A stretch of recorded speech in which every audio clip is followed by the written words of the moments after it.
Jennifer here from Belladonna's Botanicals, and I just wanted to make a video here to talk about our candle and wax melt offerings and a little bit about, you know, our creation process there, how to, a little bit just to add our safety crap in here as well.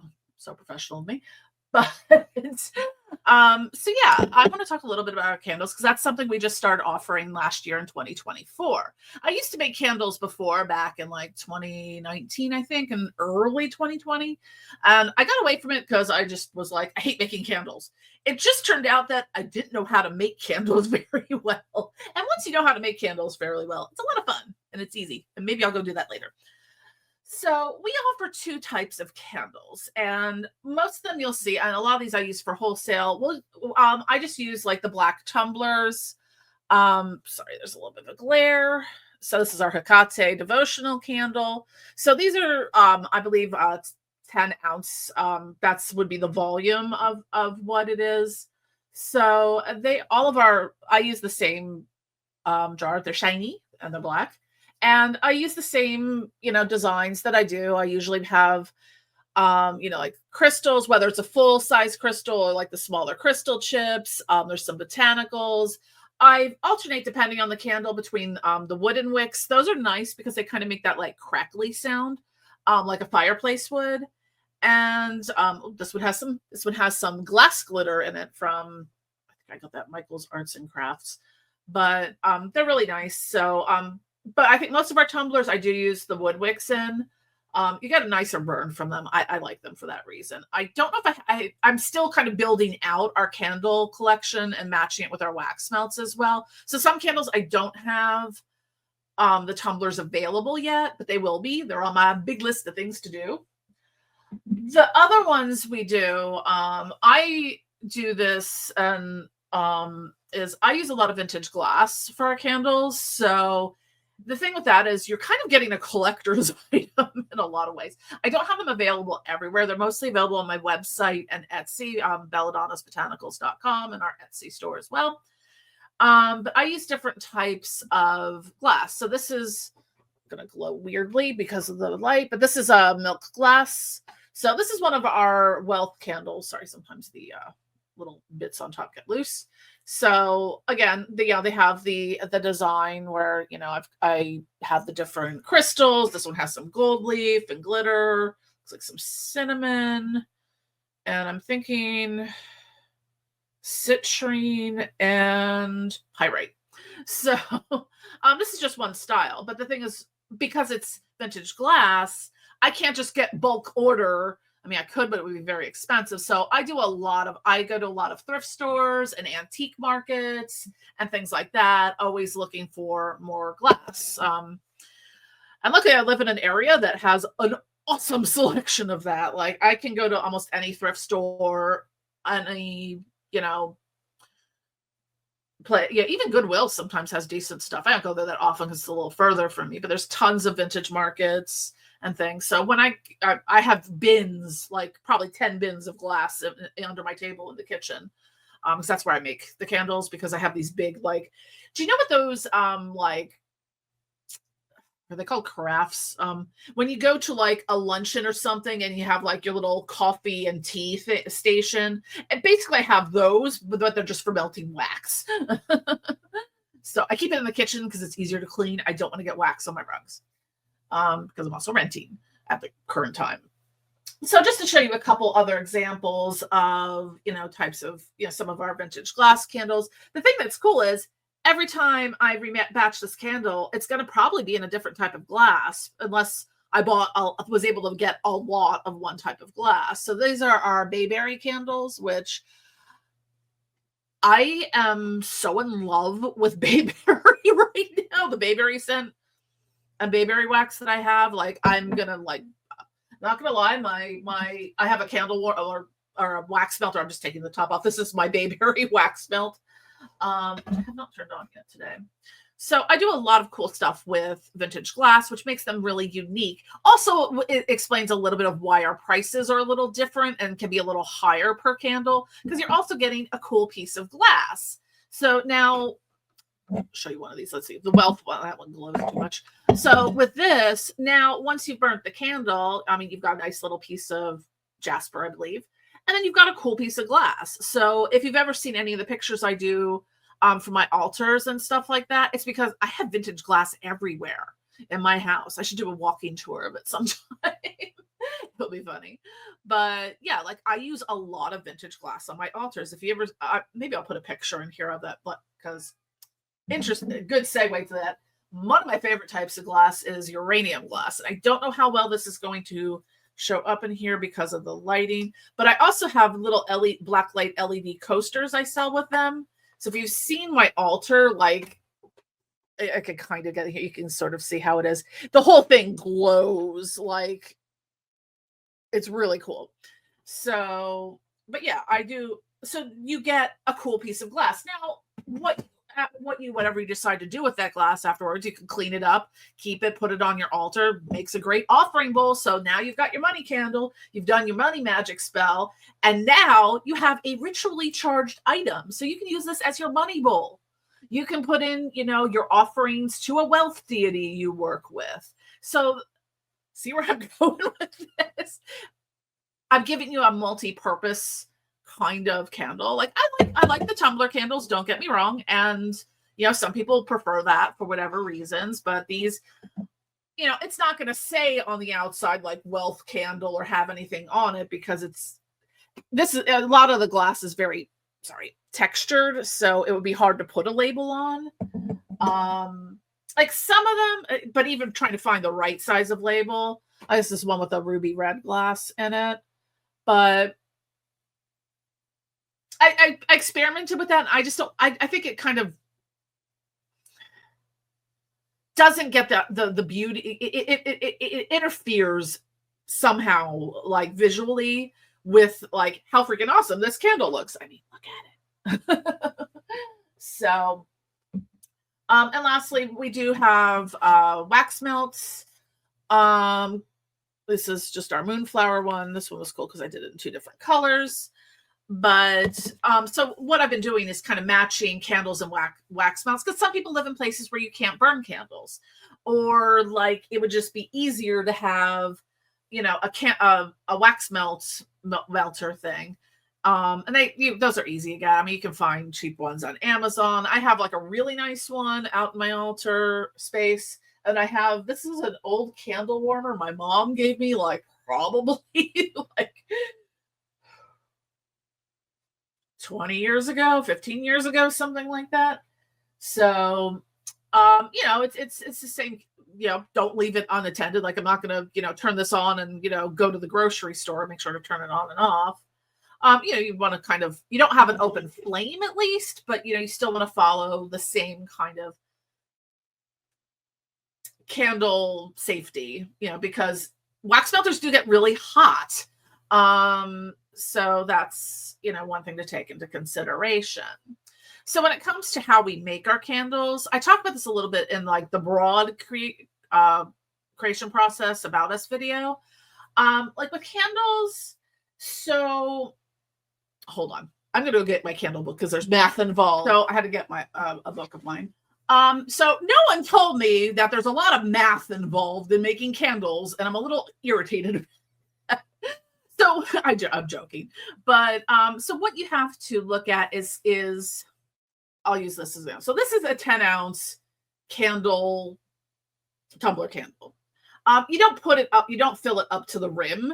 You usually leave a little bit in there, especially since the way I decorate my candles. So there's math involved in this because this is why I always have to reference. I got this. This was the burn book from Makesy. I the most valuable thing is the fragrance percentage chart, which I don't know if you can see me holding it up. So I do unique. If you're familiar with our products, I do very unique blends of fragrance because I'm a perfumer. That's what I do. I very rarely make something that's just like a single scent, with the exception of maybe like our Dragon's Blood or Palo Santo or Nag Champa or something like that. Very rarely do I make a single fragrance candle or product. I do a lot of layers of aroma in them. So now what I want to explain to you when it comes to that, why most candles use synthetic fragrances simply for the volume of how much you would have to use. So for this one candle, like I tend to do like a 10 to 12% fragrance throw. So there's two different ways. So there's the cold throw. That's what the candle smells like when I pick it up. It's not lit. And then the hot throw is when you light it, the aroma that comes off of it. So for that one 10-ounce candle, let's look at my little chart here. I need at a 10% fragrance throw, I need 1 ounce of fragrance per candle.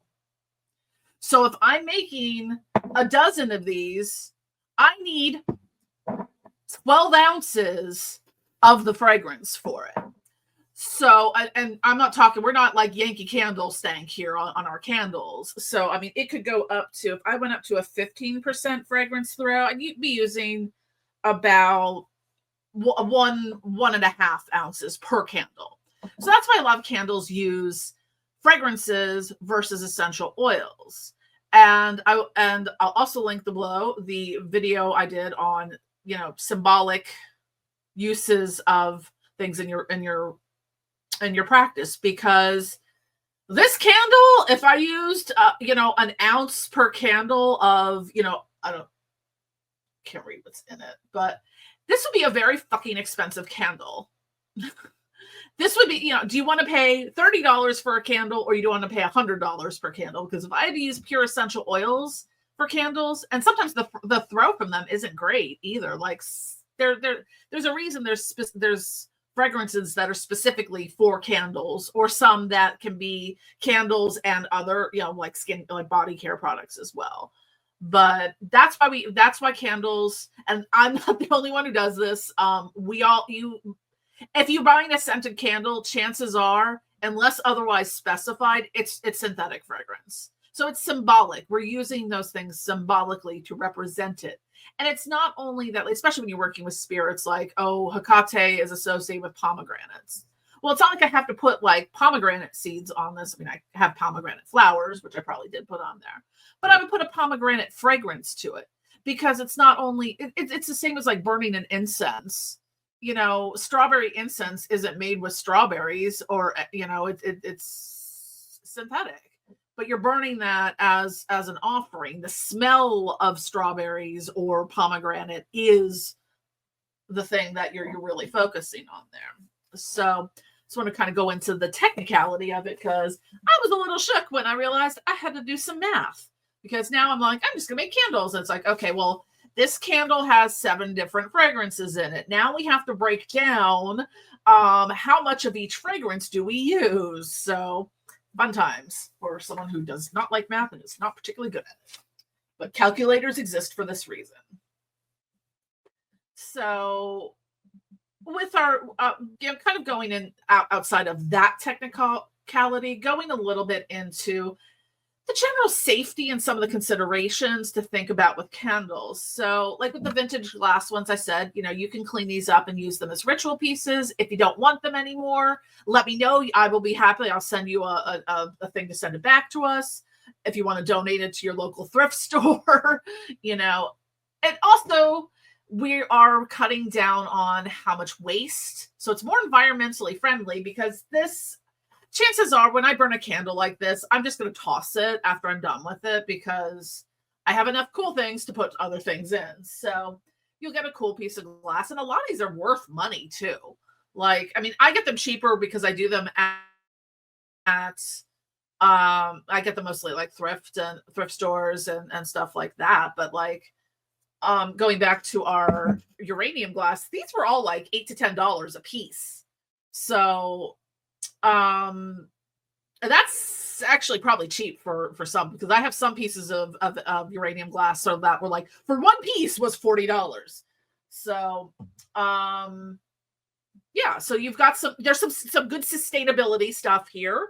We're not producing as much waste, because I don't know about you, but I burn a hell of a lot of candles. So Um, so yeah, another thing with vintage candles, yeah, I've burned a lot of them because I have other friends that make them as well, so I've used them a lot over the years. I haven't really had any trouble with them breaking due to the heat, but you want to be aware of some of that stuff. Like going to the technicality back to uranium glass, because this one comes up a lot. People are like, I don't want it's radioactive. I'm like, it's if there was any danger from uranium glass, we wouldn't be able to buy and sell it anywhere.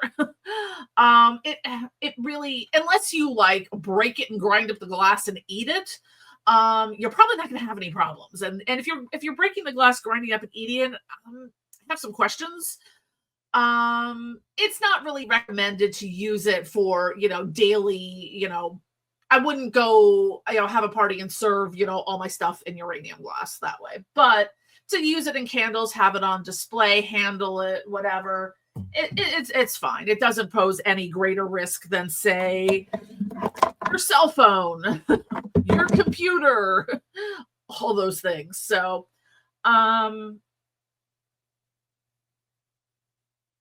now, just general candle safety. I'm looking at my little cheat sheet here. Obviously, never leave a candle lit and unattended, including leaving the house or falling asleep. Candles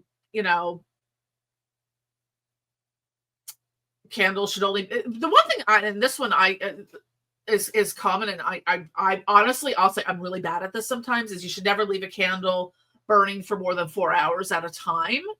I'm sometimes bad about that. I'll admit. I tend to I don't have a fire extinguisher, but I do have a fire blankets. I have one by my altar and one in my kitchen. I think I'm getting one from back here too. You just kind of like throw it over the fire rather than having to fuck around with, because it's meant for that. It's meant to put out the fire. So, never burn a candle on or near anything that can catch fire: fabrics, curtains, carpets, bedding, furniture, etc. Don't place directly below air vents or in front of fans, because this can make your candle go out, but it can blow embers from the flames and cause fires. So obviously keep out of reach of children and pets. I hate the fact that I have to say this, but I'm going to say it anyways. No part of our candles or any products are meant for consumption, internal or external use on the body, unless otherwise specified. Yes, we have to say that. I actually put that in there because, oh my god, not of weird questions I get about things sometimes. I'm like, no, don't put that in there, on there, up there. No, don't eat it, don't snort, don't put it in your eyes. Oh my god, I feel like a kindergarten teacher. All right, rant aside. If you have allergies, please contact us first. If you're unsure as to whether the candle is safe, you can always contact, medical professionals. Well, I don't know how many people do that. That's always a suggestion on things. I don't know. Since we use synthetic fragrance in there, I don't know what you may or may not be allergic to. You may be allergic to strawberries, but not strawberry fragrance. I can't answer for you. That's above my pay grade. As always, our candles are for self-care, metaphysical purposes only, under the rubric of complementary alternative medicine, and it's not a replacement for any health concern and the care of a medical professional, because we believe in that stuff here. While I may be a witch, an occultist, a magical practitioner, I may create magical products, I also believe in Western medicine, because I can burn all the candles in the world. I still need to get cortisone shots in my sacroiliac joint every 3 months at this point. So it is what it is. This stuff is complementary. If I'm depressed, this is going to help. This might help me, lift the mood while I'm doing that, but I still need to take my medication. We're very pro that here. Despite all collective safety, accidents and unforeseen issues can happen, such as outer labels melting. I've had that happen a lot on other candles. So you really have to be careful. And that's also one of the reasons these ones seem fine on here, but sometimes when I've had this one's been fine, but I got this out of Attack. So like when you get a candle that has a wrap on it like this, Some people don't really do their research and due diligence, and I've had burn holes end up in the outer candle wrap. I've had, not that they caught on fire, I've had them start to get like puckered and melt. So also that probably goes on the don't burn for more than 4 hours, but that's something you want to keep in mind. Like I will take a candle like this sometimes and like tape a sigil on it. I've started like using our stickers instead. But sometimes it's just easier to do it that way. So, or taping a petition or whatever. But you always kind of want to have some like because you notice the back on this is exposed because a lot of this is kind of act as kind of, that was a kind of obscene gesture. A lot of this is going to act as kind of like a conductor. So it might cause, I will be doing some of like the 7-day candles at some point. I just don't have them right now. But I just wanted to mention that about candle stickers because that is something that I've had happen a lot. Like, and from candles I got from like big name creators and stuff like that. I'm like, nice candle. Anyways, and it goes without saying that Belladonna's Botanicals holds no accountability for any injuries and damage sustained while using any of our products.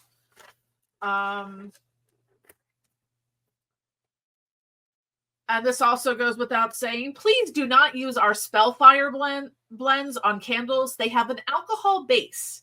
Do not use any type of accelerants on a candle if the wick doesn't stay lit or for any other reason. Just let's add this fire to the other fire. And this one I fail at a lot. It's recommended that you extinguish the candle when approximately 3/4 of an inch of wax remains in the container. Allowing the candle to burn fully down can cause the glass to break, or if you've got stuff on top of it, sometimes that can set itself on fire. And it could scorch crystals. So what I usually do when this burns down, if there's any like excess wax, I soak it and I just soak it in water for a little while, and like everything will start coming out eventually, like when it's down low, and then I pluck the crystals out, clean them off, all that stuff. So good things. All right. So, and each different kind of candle has its own sort of things. Like I mostly do container candles at this point. I can do tapers and tea lights and pillars and stuff. I just haven't gotten around to it yet. I need to experiment with it more, honestly.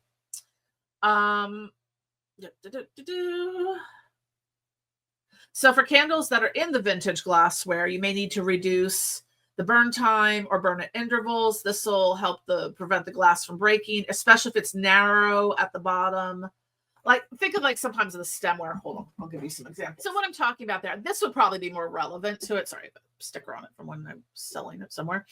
So like see how narrow that stem is? Like if you let that burn down like and just kept burning, like it could, and this is a much more delicate glass. This is a piece of uranium glass. And then these are one of our Hecate candles.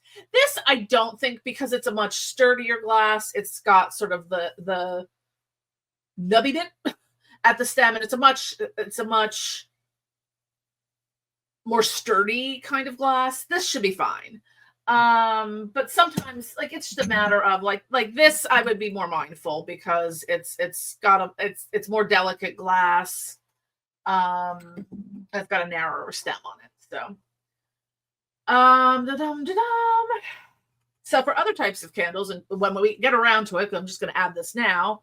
For pillars, tapers, and tea lights, same basic things. The only additional things, if it's using a standalone pillar, taper, or even tea lights, place them on a heat-resistant fire surface, jar, container, candle holder, etc.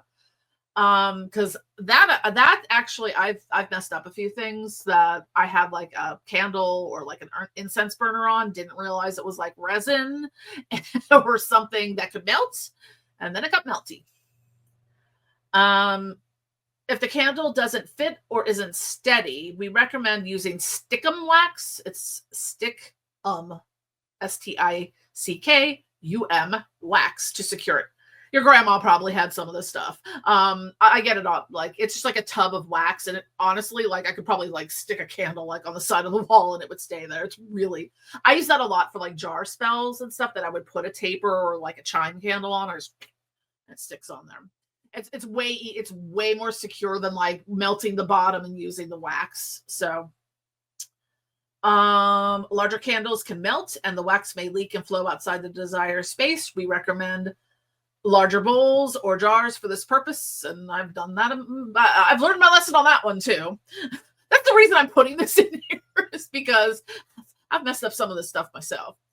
Tea lights using plastic cups can melt if lit for too long. Some tea lights come in like the tins and some come in plastic.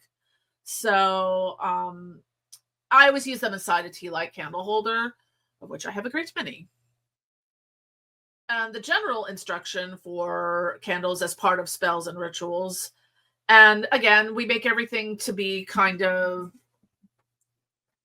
you can use this whether you're doing Hellenic witchcraft, whether you're, doing your Luciferian, whether you're doing hoodoo, whether you're doing whatever your tradition is.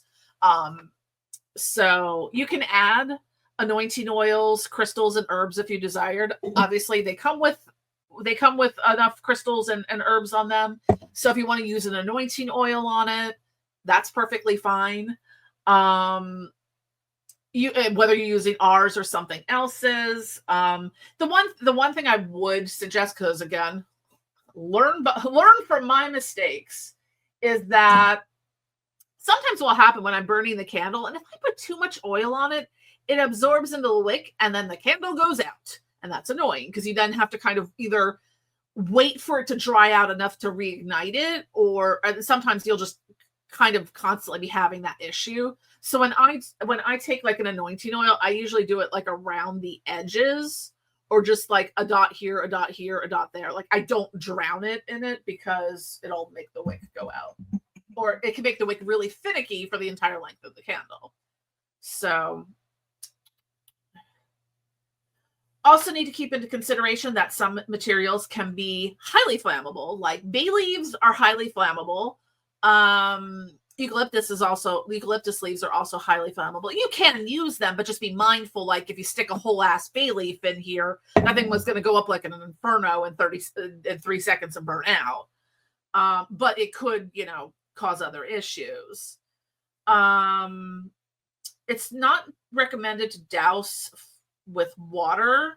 That's why I always keep like either if the flame gets like out of control. Sometimes what I will do, I do this actually a lot to I would say turn off my candles, but I would take something, usually like a mirror or something, and I kind of like put it over the top once it's burnt down enough. So I put something over it that kind of smothers the candle to turn it out, or use the snuffer or whatever. But it's not recommended to put them out with water. So. And if they're in case of fire, have a fire extinguisher, or I use those safety blanket, the fire suppression blankets. You can just simply light the candle, and set your intention as you light the candle. You can incorporate it into any spells or rituals. Like some of our Hecate devotional candle. You can just burn it as an offering to Hecate. So, but if you are doing, you could also use this to do a ritual with Hecate for something. So if you're doing, say, a love ritual with Hecate, maybe you want to like anoint it with a bit of like a love spell oil, and do it that way. So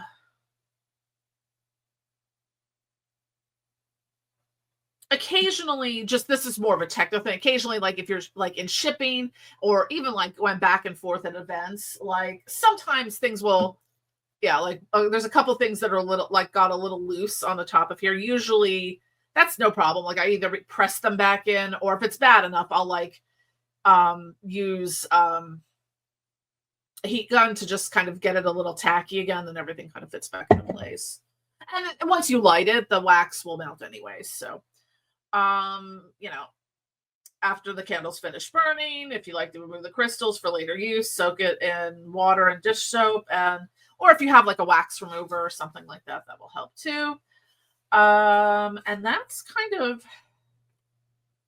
the nuts and bolts of our Kindle stuff. I make videos for all of our product, like just to kind of talk a little bit about our products that I have like links to like on our website and Etsy and stuff like that, just so people can get more information. Because I find having while I do have long descriptions for things, people don't always read them. So having I try to have that information as to how you use it, because a lot of times people will ask me those questions. So try to have a video on here because I don't always have time to give a 31 or 32-minute explanation on something. I just make, here's the video I made. Let me know if you have any questions for there. So anyways, thank you for watching. Don't forget to click like and subscribe. Be sure to follow us on social media, sign up for our e-newsletter so you always know what's going on, and new products being dropped every time, all the time. So anyways, thank you. Love you all.